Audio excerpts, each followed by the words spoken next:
C.2 is really rudiment. C.2 is really rudimentary and short unit, so we'll go over the whole thing in one video. Uh, it's about waves. Waves are disturbances that travel through space, and they transfer energy. There are several types of waves. Mechanical waves are one. There are waves that require a medium to travel through, and a medium can just be literally any particle. It can be air, water, etc. Mechanical waves, examples of them are sound waves, water waves, or seismic waves, the ones that occur in earthquakes. The other type of wave that you look at in IB physics is the electromagnetic waves, or well, light waves, which don't require a medium to travel through, and which means they can travel through a vacuum.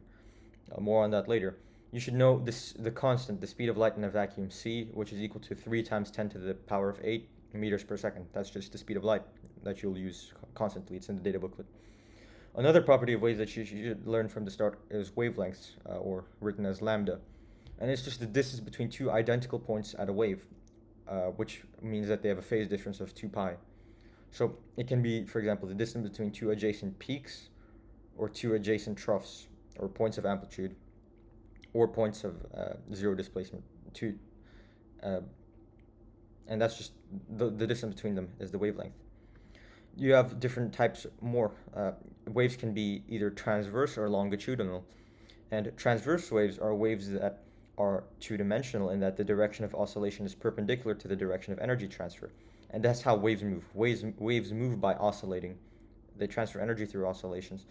Transverse waves, the particles oscillate up, down, up, down, up, down, perpendicular to the direction of energy transfer. As well, the wave as a whole is moving that way, but particles are moving up, down along the wave. The wave as a whole is moving this way. As you could see, there's perpendicular. And here you have properties such as, well, you have the crests and the troughs, which are properties unique to the transverse wave.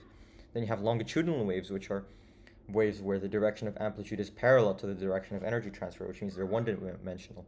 Examples of longitudinal waves are sound waves. And the unique properties of longitudinal waves are areas of compression and rarefaction.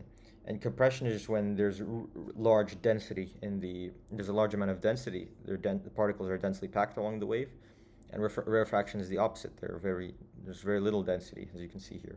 The wave. A spring is a really good example of visualizing a longitudinal wave.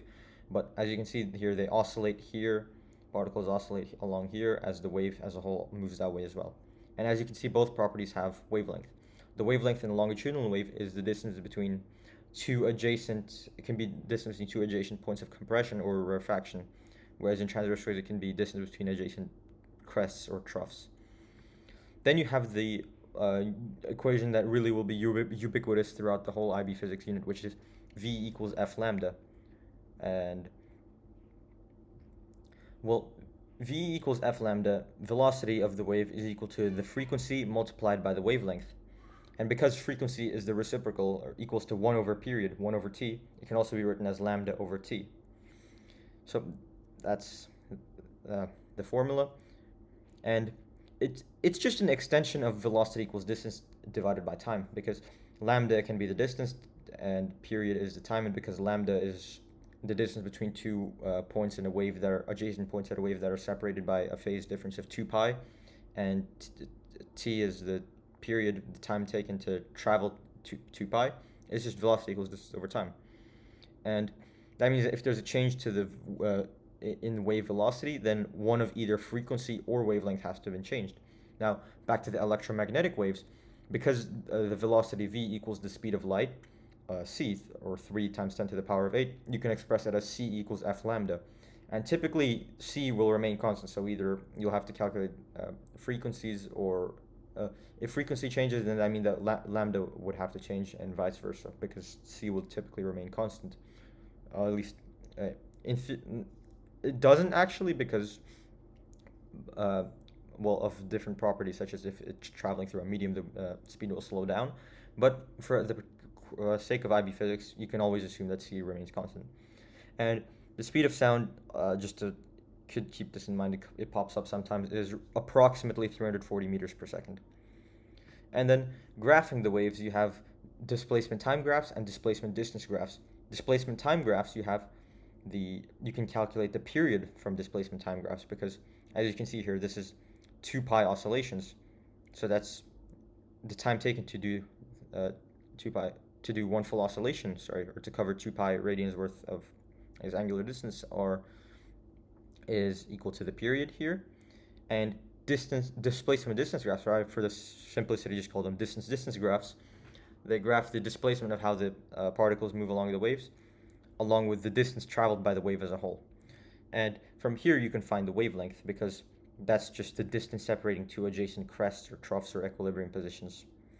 And you use both in conjunction in order to be able to use the formula V equals F lambda, because as you can see here, F is just equal to 1 over T, so you could get 1 over T from this graph, and then you get lambda from here, and then you can calculate velocity. You should note that it is impossible to discern whether or not a wave is transverse or longitudinal just solely off of these graphs. And last but not least for this, just a bit more on electromagnetic light waves. They're not mechanical, which means that they can travel without a medium, and they transfer energy through oscillations in both the electric and magnetic fields, and those are perpendicular to each other. As you can see here, this is the electric field oscillation, and that's the magnetic field oscillation. You'll learn more about that in topic D. You use the formula C equals F lambda, and you have here the electromagnetic spectrum on your data booklet, which shows all the wavelengths and frequencies of different types of electromagnetic waves, with radio waves to all the way to gamma waves.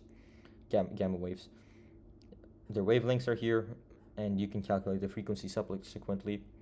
And here you have the spectrum for visible light as well. Remember the acronym ROY-GBIV, red, orange, yellow, green, blue, indigo, violet, ROY-GBIV. And that's it for the wave model C.2.